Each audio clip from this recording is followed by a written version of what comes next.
It's just gone 8 o'clock and welcome to the main news. My name is Zain Jamo. It is always a pleasure to have you here with us on the main news. Peaceway Jomunyika is at the sign language desk and I'm Vicky Maponga. These are the stories that are making the headlines tonight. President Emmerson Mnangagwa says war veterans will always be the country's guiding ideological compass. In other news, 46 suspects arrested for illegal manufacturing of illicit brews using ethanol.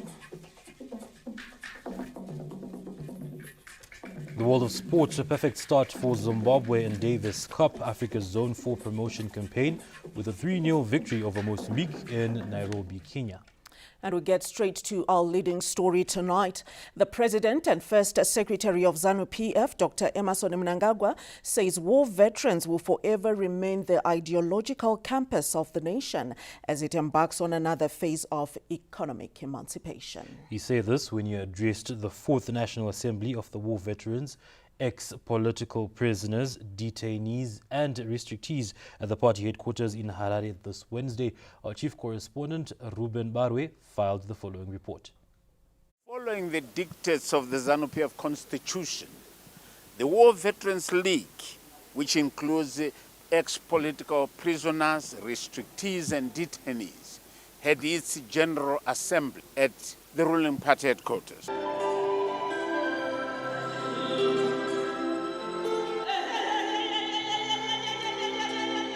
The President and First Secretary of the party gave a keynote address saying, the war veterans are the moral compass of the liberation struggle, especially for the young people who are growing up. Give them the direction. We are here to serve and remain true to our long-standing duties and obligations to our beloved motherland, Zimbabwe, and our party, ZANU-PF. This solemn responsibility should continue to unite and bind us, the veterans of the Armed Liberation War, as one indestructible league. Our role as the guiding compass within our revolutionary mass party, ZANU-PF, must not be taken for granted. To execute this duty with uttermost revolutionary commitment, it is critically important that we work with greater unity, integration, and singleness of purpose. We should be above reproach. The President, Comrade Emmerson Dambudzo Mnangagwa, said, we need to empower the war veterans. And following the issuance of title deeds and empowerment programs to war veterans, this is the surest way of giving a lasting legacy to the people who brought about Uhuru to this country. It is pleasing that this 4th National Assembly of the War Veterans League is convening under the theme, and I quote, empowering war veterans, securing land title for lasting legacy and prosperity, end of quote. This highlights the important linkage of our armed liberation struggle to land and security of ownership. I therefore challenge today's meeting to objectively discuss matters in line with sustainable projects and programs for the dignity of all veterans, as well as the overall development and prosperity of our motherland, Zimbabwe. It is known that the war veterans have played a very key role in the developmental matrix of this country. And the President reminded them that through hard work, taking that institutional memory they had during the armed struggle, they still have a place to play a key role in the economic development of this country. I am pleased to announce that we are scaling up ongoing projects and programs. These include the expansion of the War Veterans Family Wealth Trust Fund,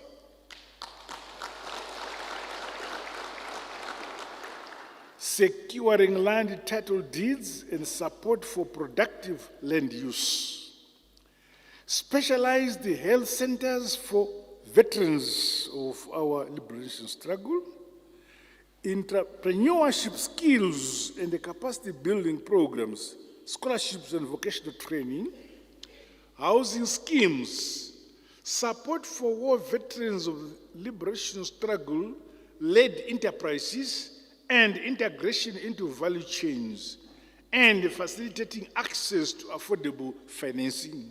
The war veterans gathered in their numbers the leadership from all the 10 provinces to listen to their patron, who is also the party president and first secretary, who said they remain committed for the better welfare of war veterans. They are also committed to empower them economically so that they're not a charity case. You are looking at housing. You are also looking at the health of the war veterans, which will be factored in as the war veterans continue in the progress of development in this country. Ruben Barwe, ZBC News, the ruling party headquarters in Harare. The President, Dr. Emmerson Mnangagwa, has declared the accident, which claimed 9 lives and injured 20 others in Triangle on Tuesday, a national disaster. The accident happened when a bus collided with a train at a railroad level crossing.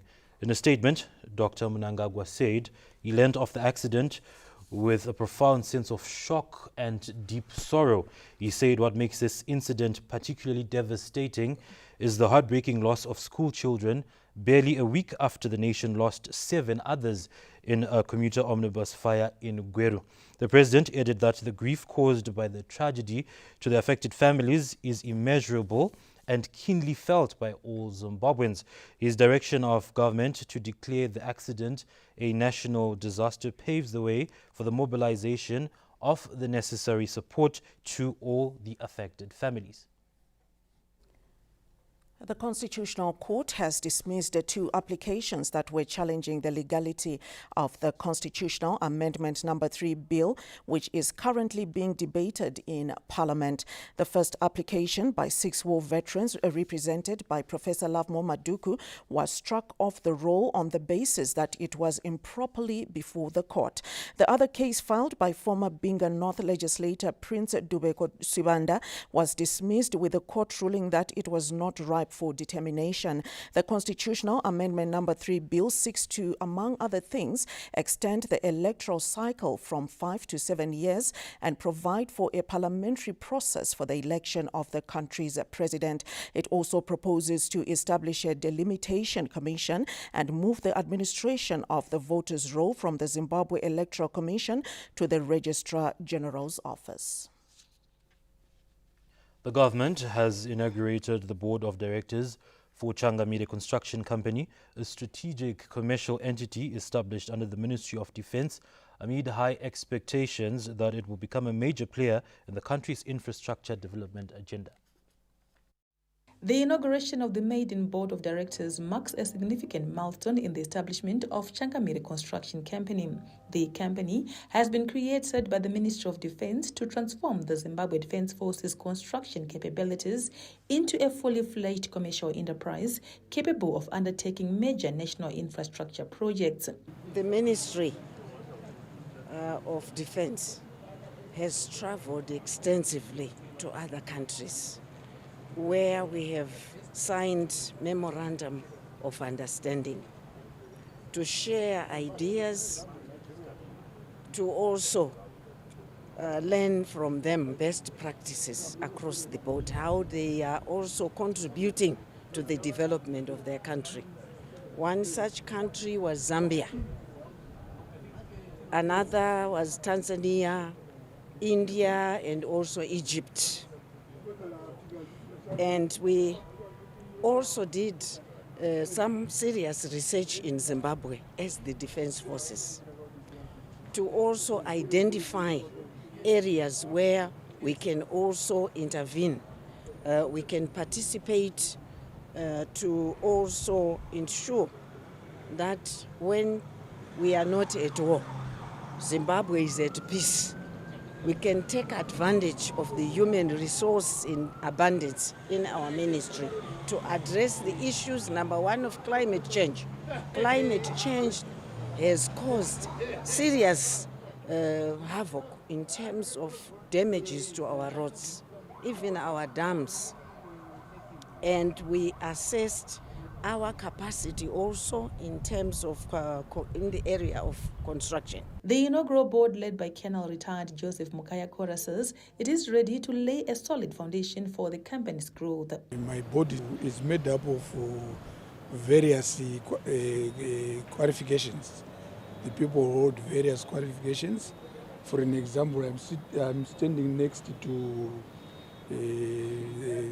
a guy who is a corporate governance guru.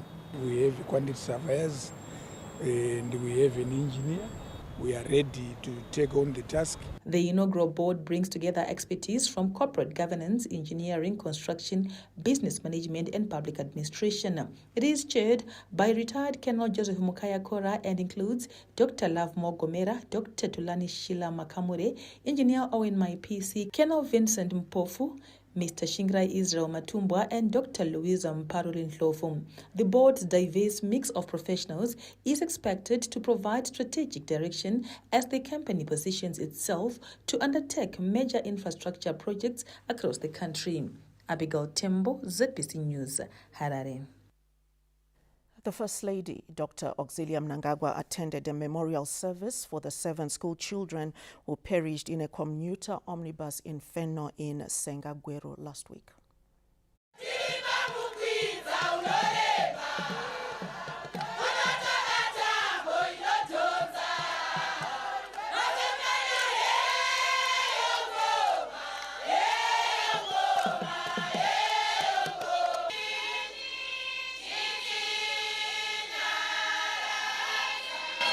Gweru Sports Club ground turned into a sea of purpose as the First Lady, Dr. Auxilia Mnangagwa, paid homage to the Senga accident victims during the memorial service of the 7 children who lost their lives in a devastating commuter omnibus fire in Gweru on the 10th of this month. Overcome with emotion, Dr. Mnangagwa, who was the chief mourner, warmly embraced the distraught parents and with profound humility consoled each grieving family, offering comfort and standing with them in their moment of deepest loss. In her address, Dr. Mnangagwa said she was devastated by the tragic loss. Kuungana kwataita nhasi, kuungana kwakasiyana namamwe maunganiro.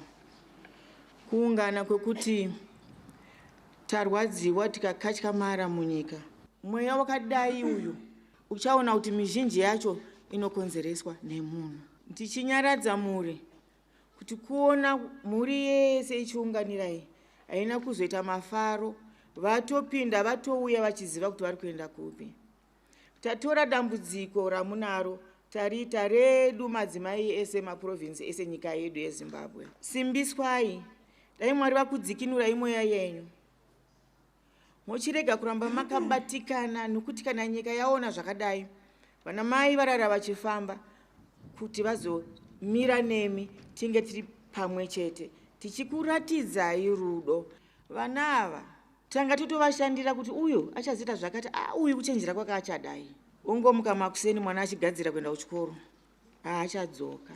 The First Lady said His Excellency President Emmerson Mnangagwa has sent his condolence messages to the bereaved families and the entire nation, adding that he received the devastating message with sorrow. The First Lady said she had humbly requested women from all provinces to promote unity and cultivate a spirit of collective responsibility, urging them to embrace every tragedy as a shared loss. In response to the First Lady's humble request, scores of women from across all the country's 10 provinces gathered at Gweru Sports Club in the Midlands province in a strong demonstration of support, unity and solidarity.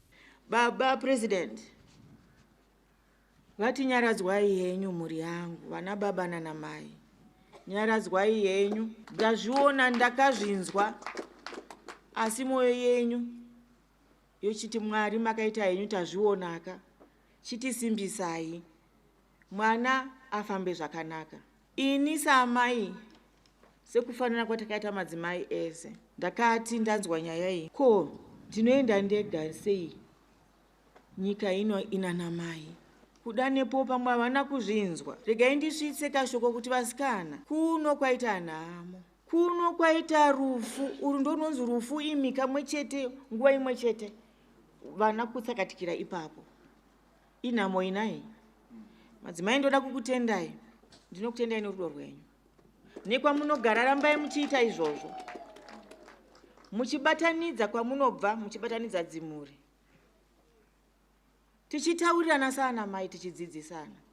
In a moving eulogy, Reverend Evers Madaza of Evangelical Church offered words of comfort and encouragement to the bereaved families as they mourned their loved ones.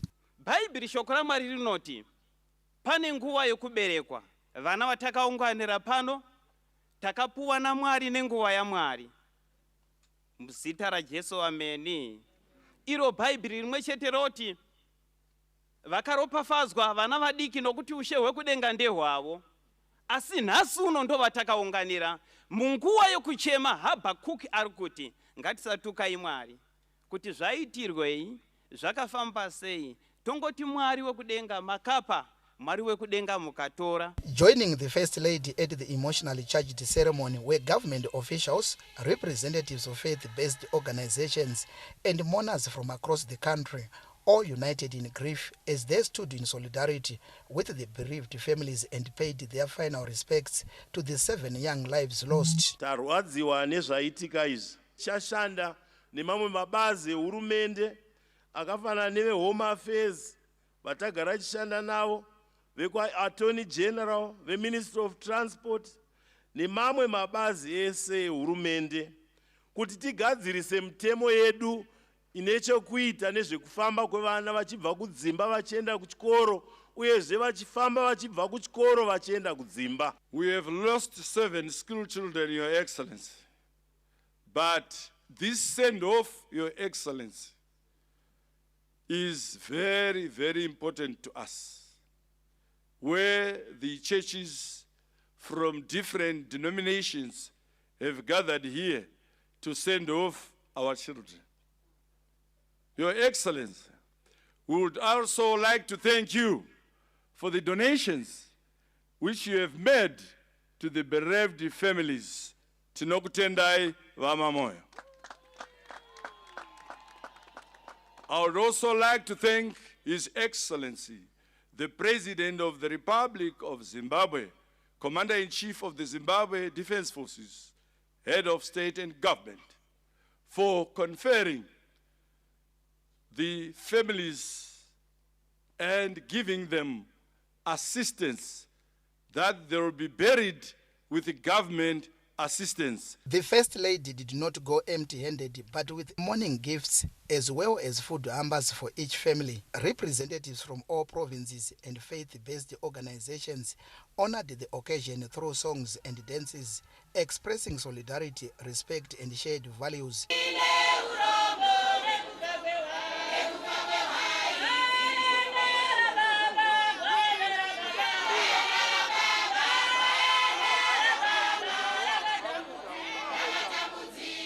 The driver of the commuter omnibus, Malcolm Elvis Cook, and his conductor, Trinity Mudenge, are remanded in custody to the 23rd of this month after appearing before Gweru Magistrate Ms. Dion Chiroy, charged with the culpable homicide. Preliminary police investigations established that on the 10th of this month, Cook picked up school children from various schools in Gweru before his conductor boarded the omnibus carrying a jerrycan containing approximately 9 liters of petrol. The fuel container was reportedly placed behind the driver's seat, a factor that investigators believe may have contributed to the severity of the incident. President Emmerson Mnangagwa has since declared the tragedy a national disaster, while families are still waiting for DNA results. Peter Chivima, ZBC News, Gweru.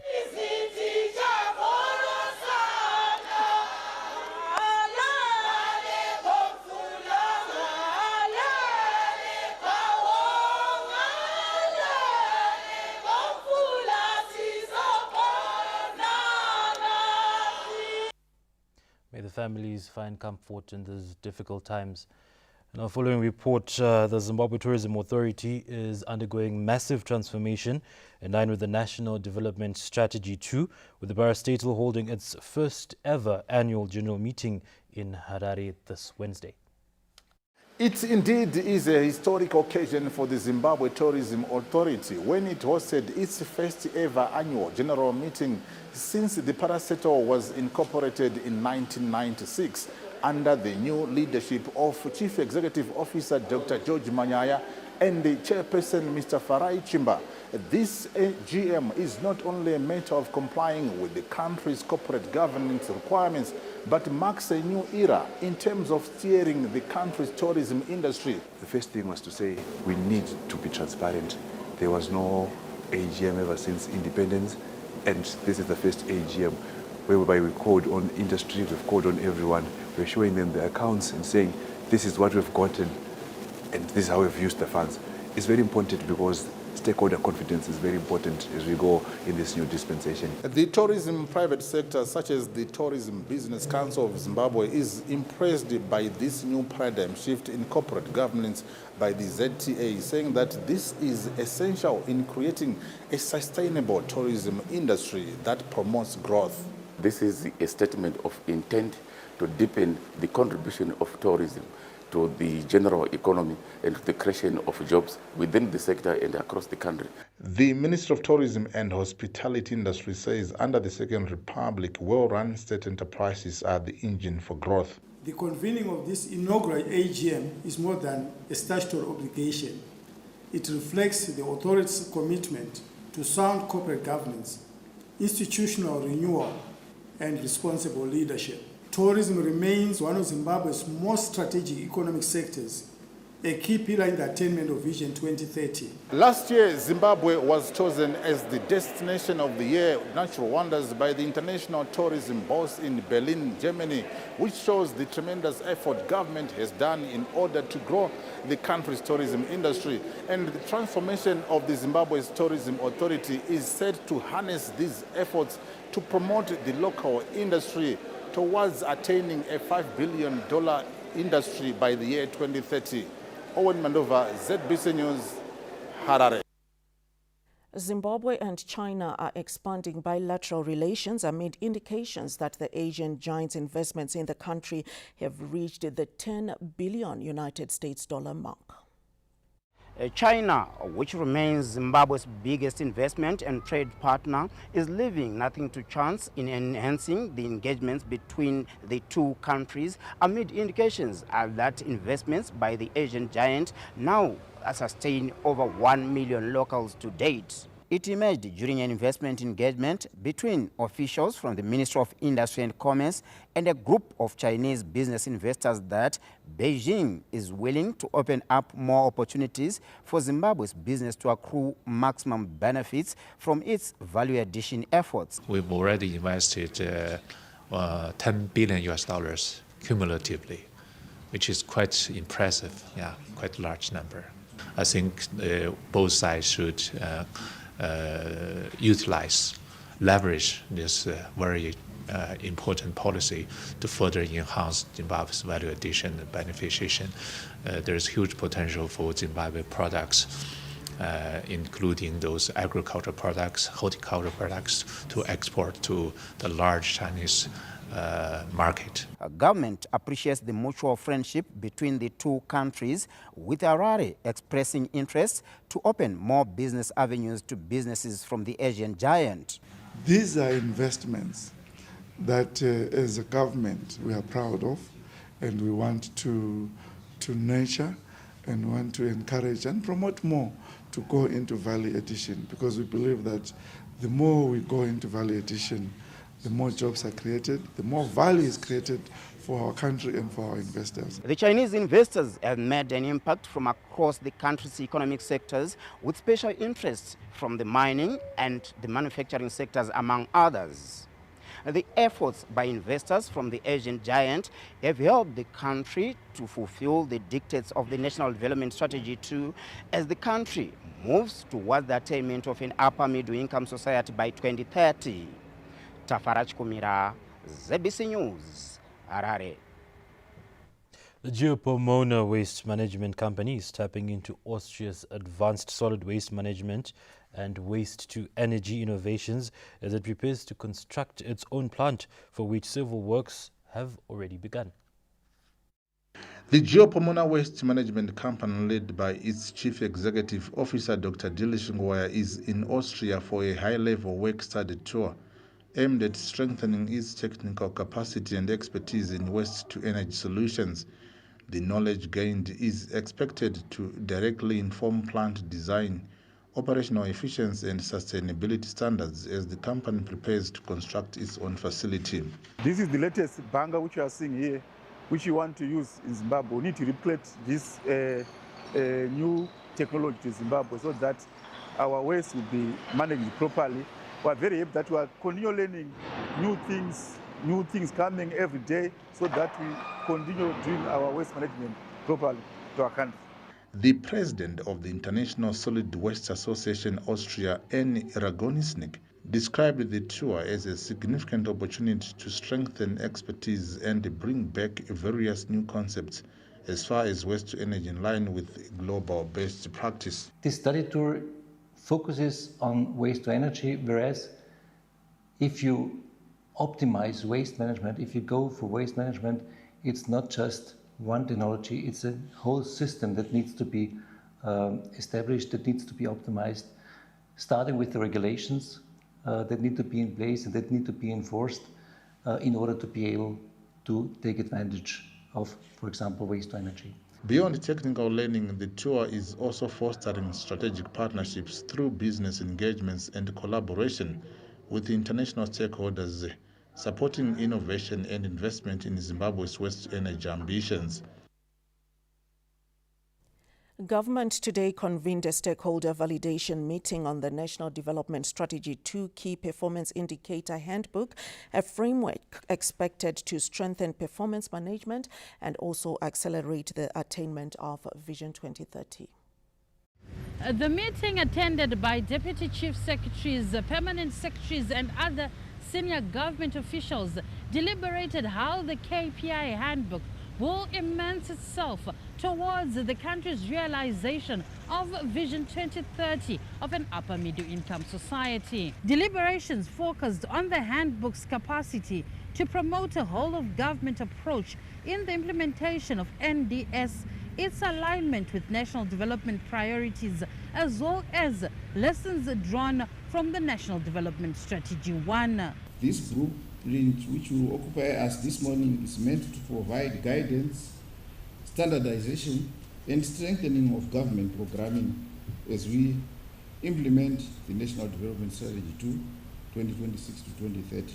Zimbabwe's results-based governance systems underpinned by performance contracting are being recognized regionally and continentally. Under NDS 2, Zimbabwe is accelerating the implementation of the e-government program with the objective of ensuring that government programming is not manually driven, but driven by digital systems. Stakeholders also received a presentation on the Zimbabwe United Nations Sustainable Development Cooperation Framework for the period 2027 to 2031, which seeks to support a national development priority. The United Nations Sustainable Cooperation Framework 2027-2031 is a results-focused framework where we are emphasizing on delivering tangible, measurable development outcomes over the next 5 years and aligned to NDS 2. The framework will also support a government's performance contracting program by providing objective benchmarks against which institutions, public sector leaders can be assessed. The handbook will be launched by President Dr. Emmerson Mnangagwa. Olin Ndori, ZBC News, Harare. The government has challenged local authorities to close service delivery gaps and improve accountability as the government released the 2025 local authorities performance evaluation results as feedback at a feedback session in Harare this Wednesday. Let's take a look at that report. The performance evaluation session, designed to restore public trust, brought together officials from urban and rural councils to review annual performance scores that measure service delivery, resource management, and governance. Our local authorities were a disaster. It's disheartening. Yes, there are those that did well and they were awarded, but the majority of the local authorities did not do well. 70% of the local authorities did not do well, and this is the reason why we were going through the performance review, see the areas of weakness, how we can help them to improve areas which need further capacitation. We are going to do that. We've got about 13 the local authorities that are in the red in terms of performance. We are going to be having a meeting with them tomorrow afternoon to look into their issues. Chief Secretary to the President and Cabinet, Dr. Martin Rushwa, said the feedback session was designed to create a culture of continuous improvement. In order to ensure that the targets set in our strategic plans, NDS2 and Vision 2030 are achieved, government introduced performance contracts to all senior public sector officials with the main objective of creating a high-performance and results-oriented culture in the public sector, including you as local authorities. The 2025 top performing authorities include Jimba RDC, Mutare City and Kwekwe City, while low scoring councils are Rusape Town, Mutasa RDC and Chimanimani RDC. Festus Mkonguru says ZBC News, Harare. The rural industrialization drive is gathering momentum with the Century Auto Assembly plant in Mount Hapden, Mashonaland West Province, expected to play a pivotal role in accelerating the country's march towards an upper middle income society by the year 2030.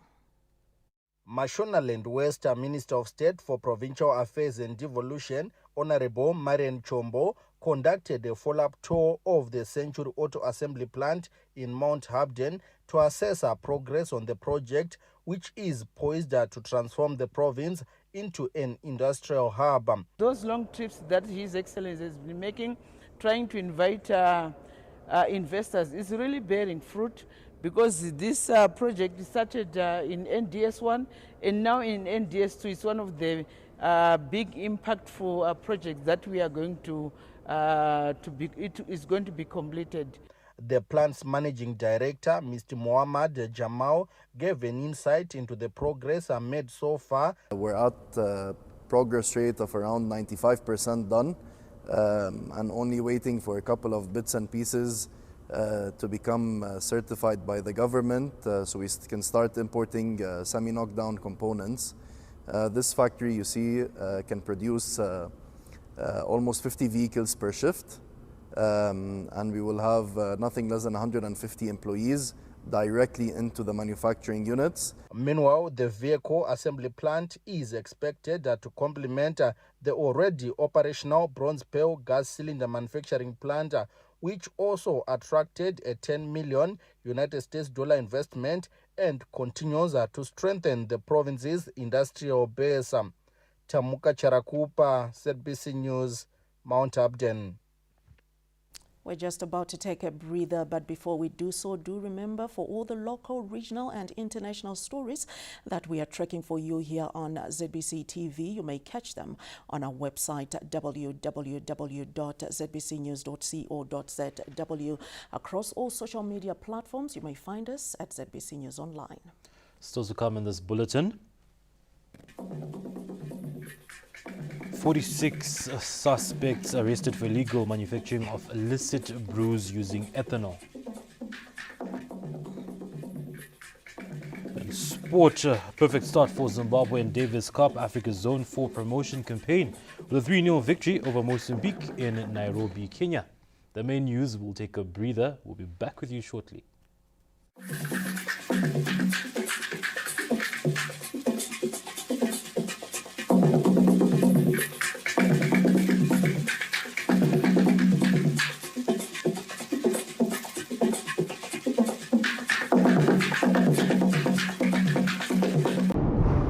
Always known what it takes to grow. But this is what it feels like to finally step inside the dream.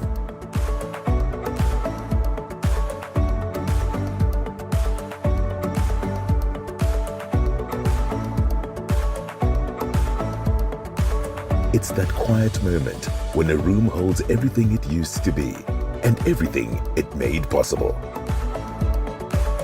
That this is actually mine feeling when the first payment hits. That pure adrenaline from a small space to an empire you rule. And when you said you'd almost sleep in your first car, we made sure you actually did. Plans may adapt, circumstances will evolve, but your growth, that's non-negotiable. Bank on growth with Stanbic Bank Zimbabwe. Zimbabwe is our home, and we drive her growth. Stanbic Bank is a registered commercial bank and a member of the Deposit Protection Scheme. The voluntary disclosure opportunity is open to taxpayers who may not yet be fully compliant with their tax obligations. This includes unregistered businesses, informal sector operators, online and digital service earners, trusts, rental income earners, transport and taxi operators, as well as virtual asset traders. Take this opportunity to regularize your tax affairs before the 30th of June 2026 and move forward with confidence. Step forward, disclose, comply.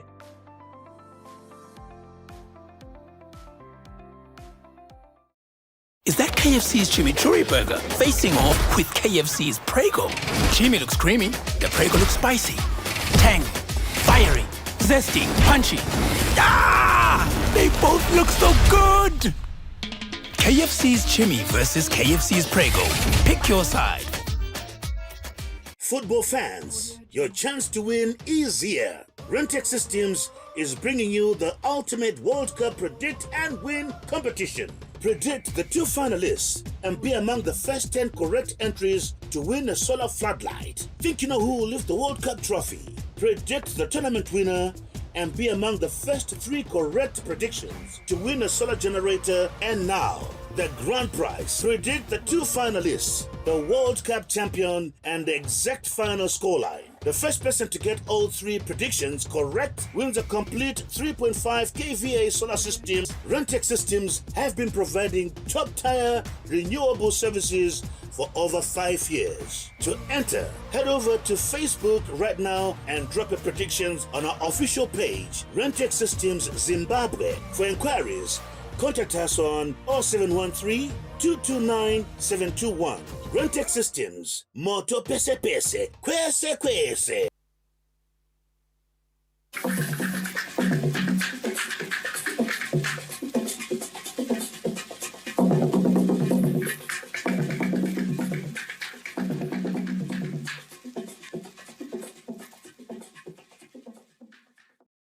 Welcome back and thank you for staying with us. The Constitutional Amendment number 3 bill moved into the committee stage this afternoon following the conclusion of a debate in the early hours of Wednesday. This Wednesday's proceedings were headlined by the Minister of Justice, Legal and Parliamentary Affairs, Honorable Ziyambi Ziyambi, who was responding to the submissions that were made by parliamentarians in the last 7 days.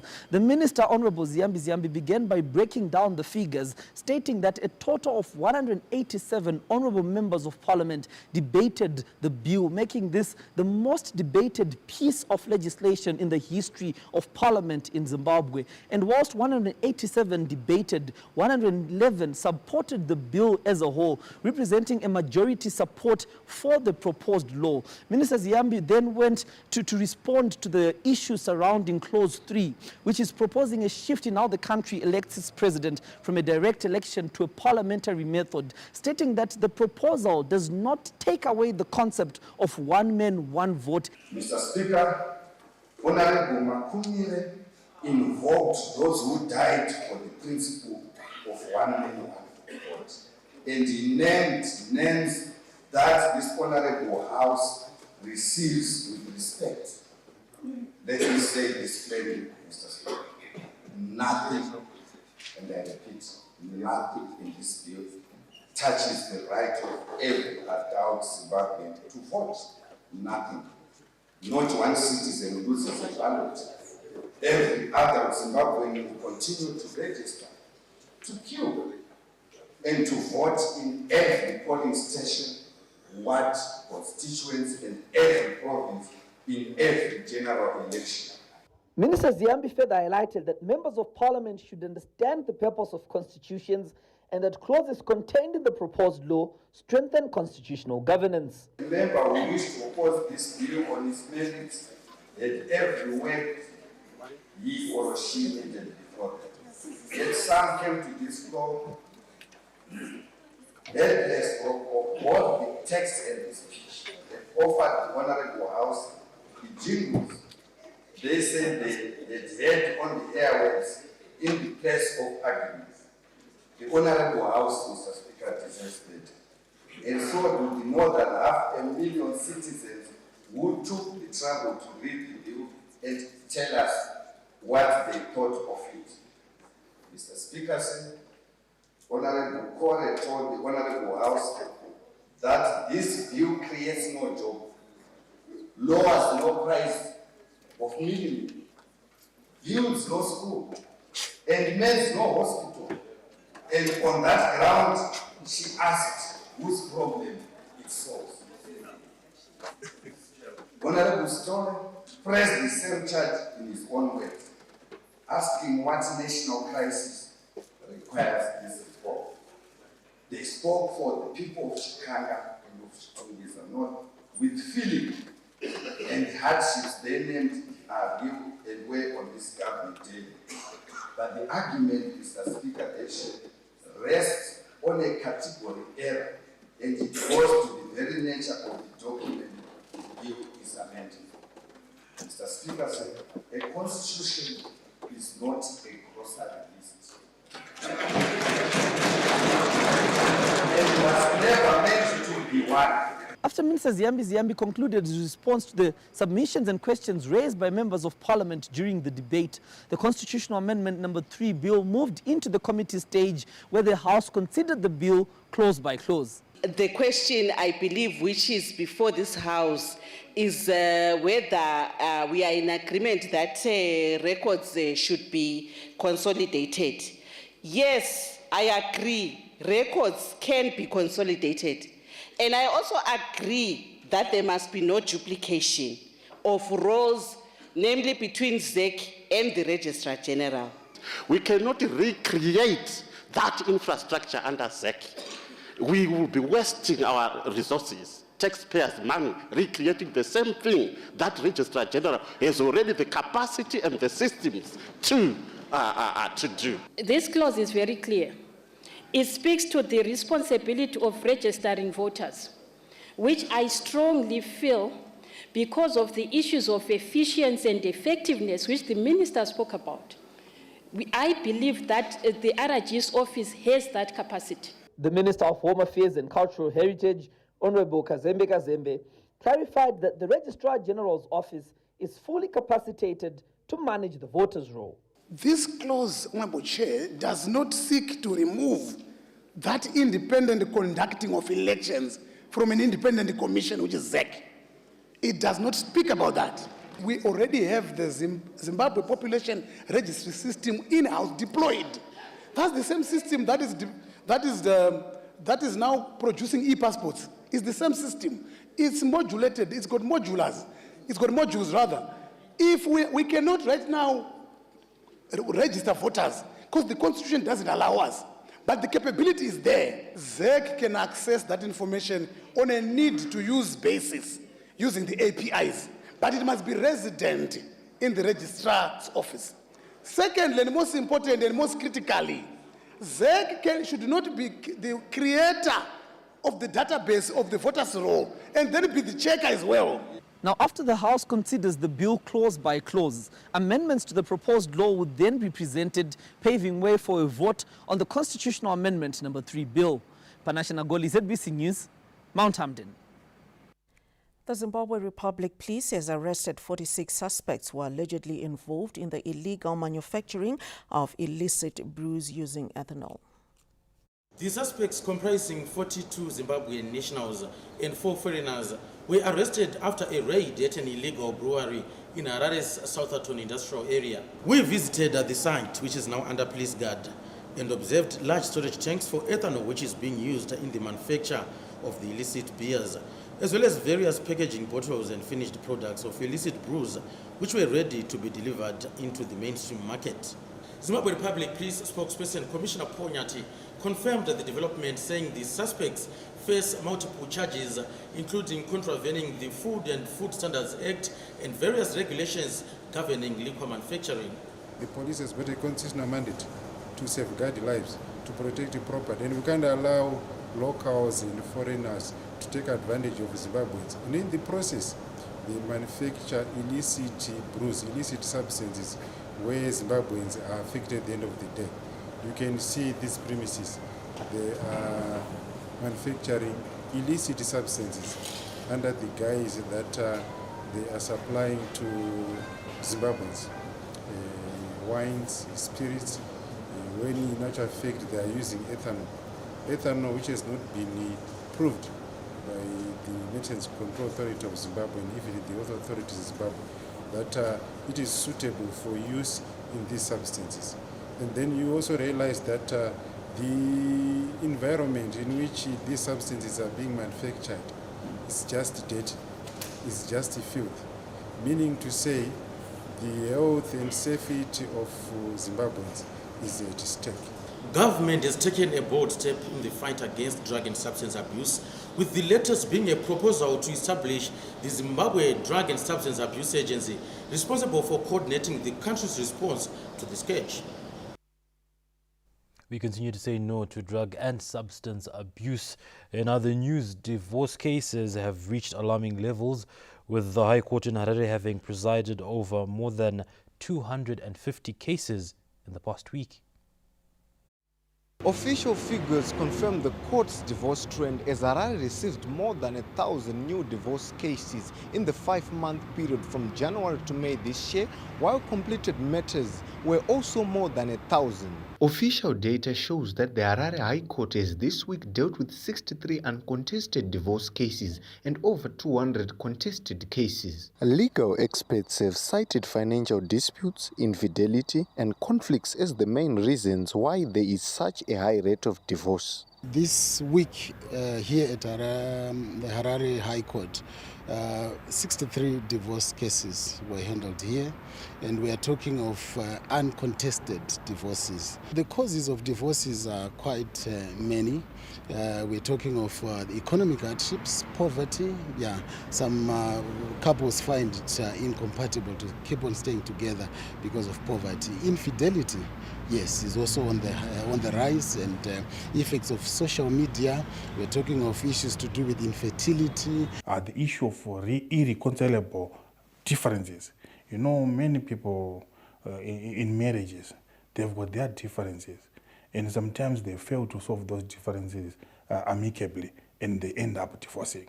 As the courts work through existing matters, new divorce filings continue to land on the roll as divorce cases show no signs of slowing, meaning the justice system faces a constant stream of cases. Pavo Makona, ZBC News, Harare.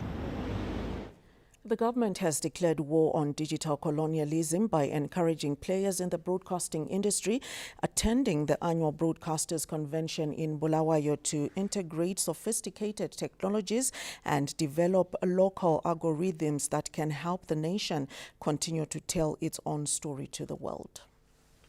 The two-day annual Broadcasters Convention commenced this Wednesday in Bulawayo with the Chief Director in the Ministry of Information, Publicity and Broadcasting Services, Mr. Jonathan Kandari, who was representing the minister, warning that without local digital technologies, the country risks losing control of its narrative. In the cyberspace, that's where the wars will be won. That's where you will sink. That's where you should swim. So we really think that this is the time we are at a very important juncture in our broadcasting evolution, where it is super important to make sure that we adapt. The conference, organized by the Ministry of Information, Publicity and Broadcasting Services, the Broadcasting Authority of Zimbabwe, as well as the Zimbabwe Broadcasting Corporation, brought together stakeholders to discuss the future of broadcasting at a time when cyber-colonialism is taking over. Broadcasting stands at a critical crossroads where there is technological disruption artificial intelligence, changing audience behavior, digital convergence, and new content distribution models that are fundamentally transforming the media ecosystem. With the academia being living laboratories for bridging the gap between theory and practice, the National University of Science and Technology, NUST, as the host of the convention, indicated the critical human capital development role it plays in equipping students with the tools needed to formulate local solutions for promoting the country's broadcasting industry. It proves that solutions to media industry disruptions belong in the spaces where knowledge is generated and tested. The Zimbabwe Broadcasting Corporation is walking the talk in safeguarding the future of broadcasting in the country through pioneering innovative applications like the over-the-top OTT app, which allows consumers to enjoy content produced by the national broadcaster on the go. ZBC has developed an over-the-top platform, which is simply a streaming platform which is ready and offering all live services that ZBC is currently operating on conventional platforms. So as ZBC, we are now creating content with the view that we are feeding to people in their various levels. People can now consume TV through their phones in the office, at home, at school. So your content should then resonate with day-to-day activities, day-to-day themes, and topical issues. The two-day conference is running under the theme Shaping the Future of Broadcasting, Sustainability, Innovation, and Collaborative Regulation in a Disruptive Media Landscape. Lisa Correa, ZBC News, Bulawayo. The government has read the Riot Act to local authorities, saying quality service delivery is non-negotiable as the country seeks to become an upper middle income economy by 2030. Across the province's 7 administrative districts, development projects are being rolled out under government's direction. Health, education, infrastructure and other sectors have witnessed transformative developments. Matabeleland North Minister of State for Provincial Affairs and Devolution, Honorable Richard Moyo, was on an assessment tour of some of the developmental projects in Umkuza, where he was briefed on the state of affairs. Let's spread those projects. Smart, because we are there to serve abantu, not muntu. And the president, let's not leave anyone any place behind. Ungabona vele sudengqondo zokuthi uchuma ngiyamchiya usuchiya abantu bonke kwenyindawo and usule problem. And let's try to spread kolokile ama resources amalutshwana asithayela indawo yonke sisikupela indawo yonke ama clinic amglad la spread akhona. The minister told local authority representatives that service delivery is not negotiable under the Second Republic. In terms of education, this just gives us a summary. I'll show a few pictures. Under construction is Lama classroom blocks I-26 throughout the district that are under construction. That's classroom blocks. Then in terms of new schools, Siles Kolo SE6 is under construction. Then Ama Science Labs, the thrust by the Second Republic to prioritize development projects in Matabeleland North has delivered much-needed infrastructure that is changing lives.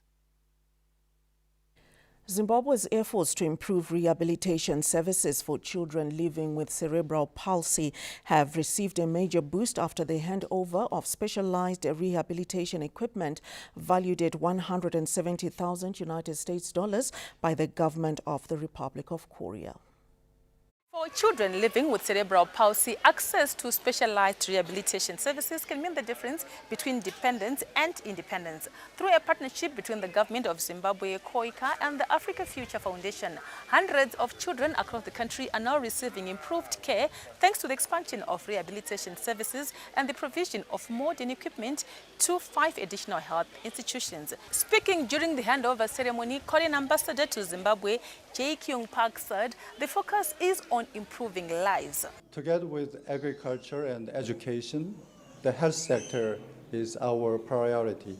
The Korean government will continue to support, assist the Zimbabwean government in providing the better life services and better opportunities for Zimbabweans. Representing the Ministry of Health and Child Care, Chief Medical Officer for Salim Mugabe Central Hospital, Dr. Hopo Mungani described the donation as a life-changing investment that will improve clinical outcomes. The burden is quite big, but as you can see, we now have got a unit which is tailor-made for such a service, and the provision of the service is occurring through our therapists, our doctors who have specialized in rehabilitation of such conditions.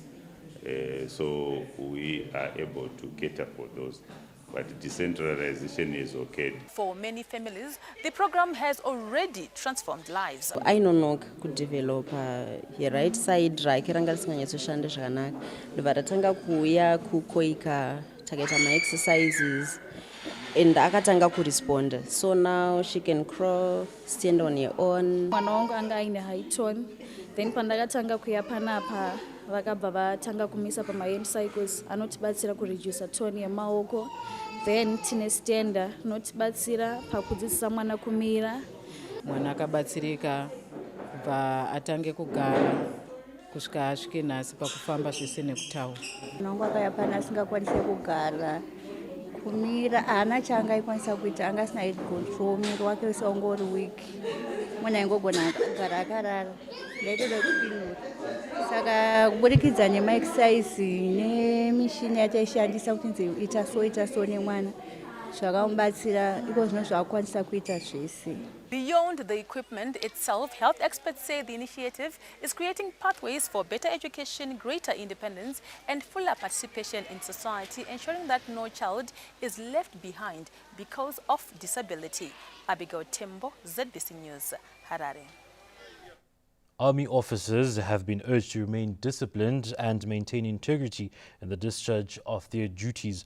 This was the rallying call by Commander Zimbabwe National Army, Lieutenant General Asher Walter Tafumane, during a command takeover ceremony at Headquarters Mechanized Brigade Inkomo Barracks this Wednesday. Presiding over the handover takeover at Headquarters Mechanized Brigade Inkomo Barracks, Commander Zimbabwe National Army, Lieutenant General Asher Walter Tafumane implored members of the uniformed forces to remain disciplined. Under your command, General Kufa, Mechanized Brigade must continue to maintain high standards of our operational readiness, discipline, and efficiency. Muchimaintaina serviceability equipment yenyu, zvombo zvenyu zvichigara zvichikwanisa kufamba, zvakamaintainwa zvakanaka. Outgoing Commander Brigadier General Rabani Nikisi, as well as the incoming Commander Brigadier General Stanford Kufa, said that they will continue to serve the institution. Under my guidance, this formation remained resolute and steadfast in our fight against the scourge of drug and substance abuse. I'm fully cognizant of the responsibilities that accompany this office, and I pledge to discharge the duties as Commander Brigade to the best of my ability. Military handover takeover ceremony is a long-standing tradition that ensures a continuity of leadership within uniformed forces. Tamuka Charakupa, ZBC News, Inkomo Barracks. That report from Tamuka taking us to a break. Don't go far. We'll be back in a bit.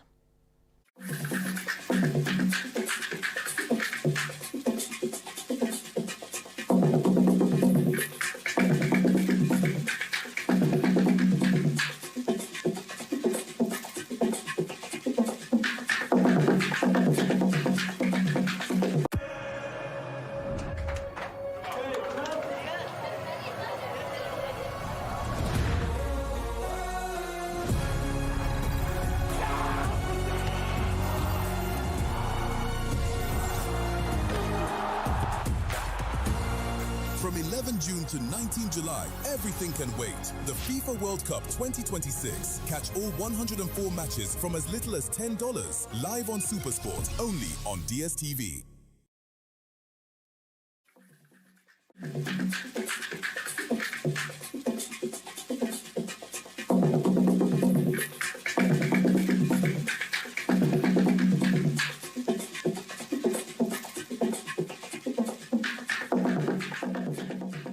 And our look at business. Zimbabwe is eyeing to unlock international capital as the country participates at the 2026 edition of the Democratic Republic of Congo Mining Week, which runs until Friday. 2026 edition of the DRC Mining Week opened here in Lubumbashi, bringing together over 400 international delegates, including government officials, investors, and exhibitors, as they meet to strategize and formulate key ways of improving and enhancing Africa's mining sector. Zimbabwe's trade promotion body, Zimtrade, is leading local firms participating at this premium mining platform, aiming to unlock export linkages and earnings. It is a platform that has immensely benefited Zimbabwe over the past years, as mining exports generated from this event grew exponentially from $1 million in 2018 to $24 million last year. This year, Zimbabwe is looking at cementing this trajectory. Investment is one of the major economic drivers in Zimbabwe. And under our national development strategy, we are also looking into industrialization. So this comes at an opportune time and is in sync with what we are pushing as a country so that we develop our economy further. Zimbabwe is also leveraging on the DRC Mining Week to strengthen the country's agenda on investments. So far, the interest on Zimbabwe's mining sector is showing positive signs, as international corporates are currently scouting for investments. The discussion is ongoing with some corporations, and if I talk correctly, with some government departments as well in Zimbabwe. Zimbabwe will be banking on these inquiries to quickly translate into tangible business deals. Several influential figures from within and beyond Africa are taking part in high-level discussions scheduled over the next 2 days. The focus for this year's DRC Mining Week is centered on industrialization, investments, and enhanced collaboration. These themes form part of the basis that is also driving the country's mining sector. Theophilus Chumazet, ABC News, Lubumbashi, DRC. Zimbabwean film titled Sizolobola is set to hit the big screen in the coming days, bringing together some of the country's celebrated actors in a story of love, family, and unity. There was once a girl that told me that no matter what obstacle lies ahead of us, she will never let me go. A love story caught between family feuds, cultural tensions, and the pursuit of happiness. That is the storyline behind Sizolobola, a new Zimbabwean feature film set to premiere in Harare on the 4th of July. Bringing together actors from Harare and Bulawayo, the film follows two lovers whose dream of marriage is threatened by divisions beyond their control, but beneath the comedy, drama, and romance lies a message of peace and understanding. It's a film about love, it's a film about togetherness, it's a film about unity, it's a film about peace, which basically centers on us trying to make sure that we bridge the gap and the suspicions that exist between the Shona and the Bele through love. Featuring a cast that includes Madam Boss, Marlela Skobo-Kobo, Charles Mzemba, Anthony Tonganai, Stephen Chigorimbo, and Jesesi Mungoshi, the production blends experienced performers with emerging talent in a collaboration that mirrors the film's message. For the cast, Sizolobola is more than entertainment. It is an opportunity to reflect Zimbabwean experiences on screen while encouraging dialogue, understanding, and coexistence. We were telling a Zimbabwean story. We were telling our own story. So we need to be doing more of that. If you look at other countries, that's what they do. This is teaching us as Zimbabweans to work together, to be one, to forget the past and bury the past and start working together for the peace and the tranquility of the country. As anticipation builds ahead of the premiere, filmmakers are hoping audiences will come for the humor, romance and drama, but leave with a deeper appreciation of the values that bind Zimbabweans together. Patience Nyagato, CBC News, Harare.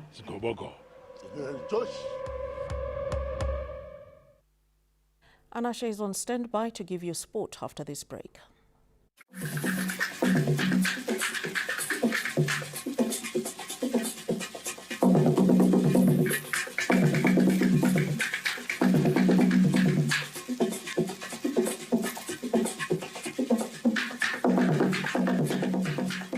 This June, step into a bigger entertainment experience with more to love on Us. We're talking more drama, more action, more unforgettable stories, all waiting for you. All hands on deck. We're opening up our world of entertainment so you can view more. Good job, partner. This June, pay for your current DSTV subscription and we'll upgrade you at no extra cost.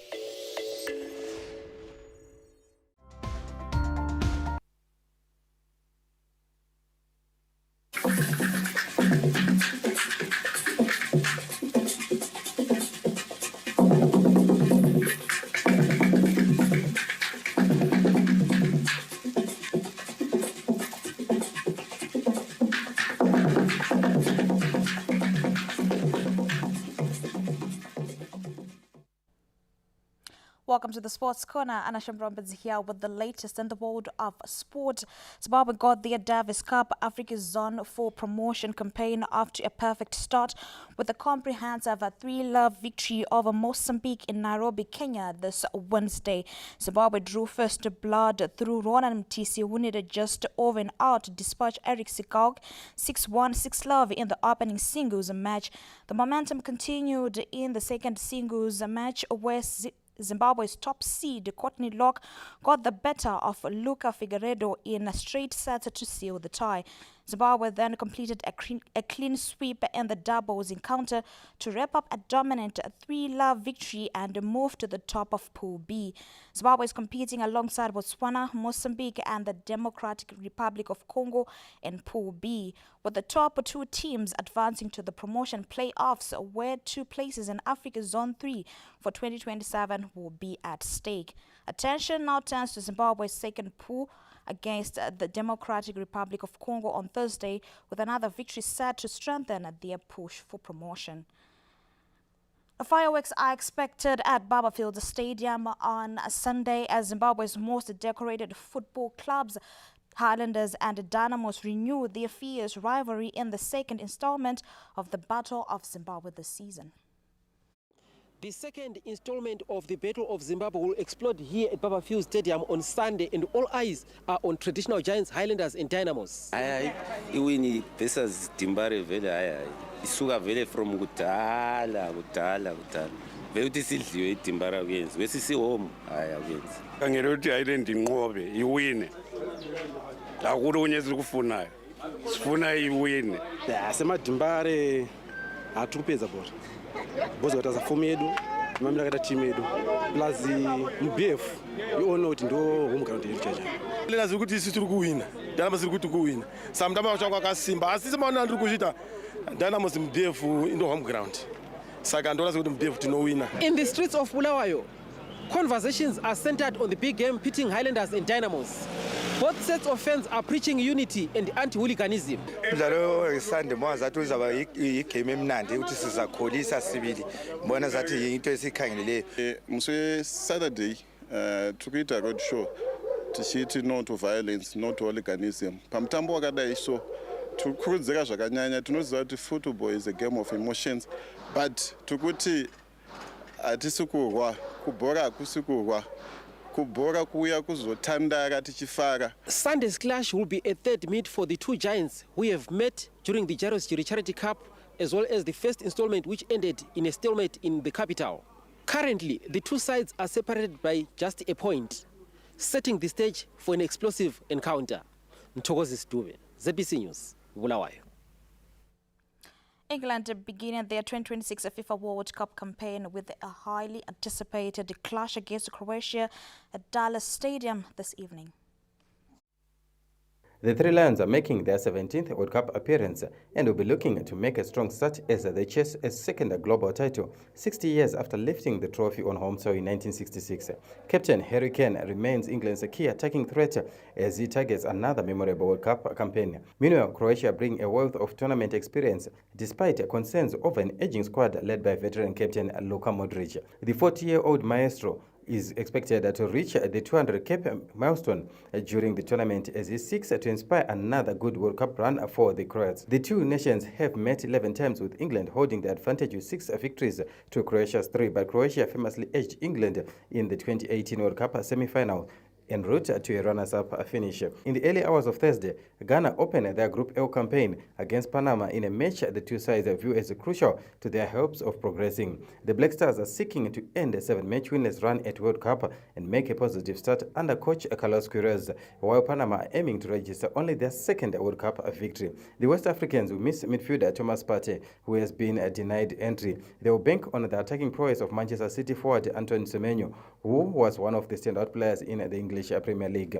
Elsewhere, Colombia returned to the FIFA World Cup stage with a Group K encounter against tournament debutants Uzbekistan. Lawrence Tuseda, ZBC News, Harare. That's it from the Sports Corner, where the report in focus is up next.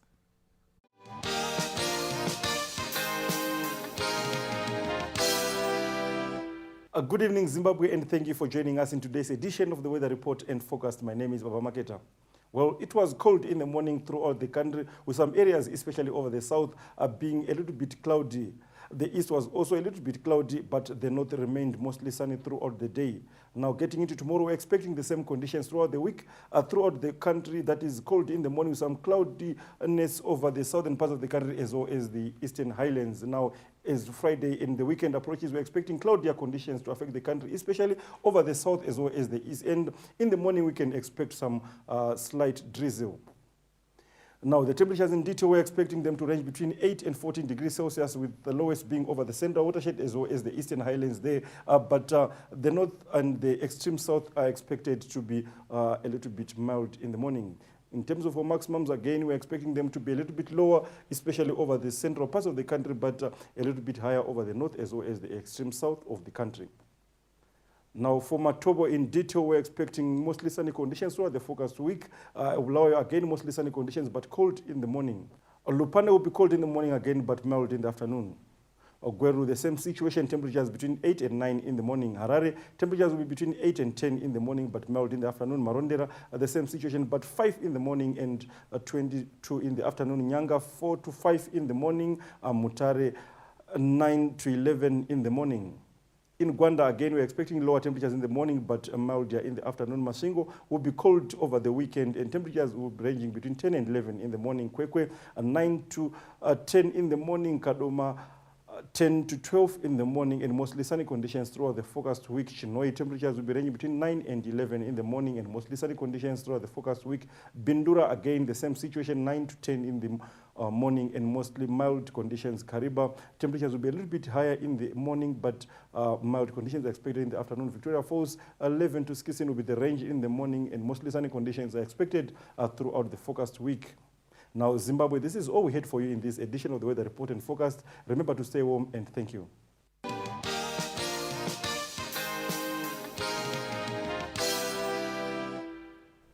Well, that caps tonight's bulletin. From the crew behind the scenes and all of us here, good night. Good night.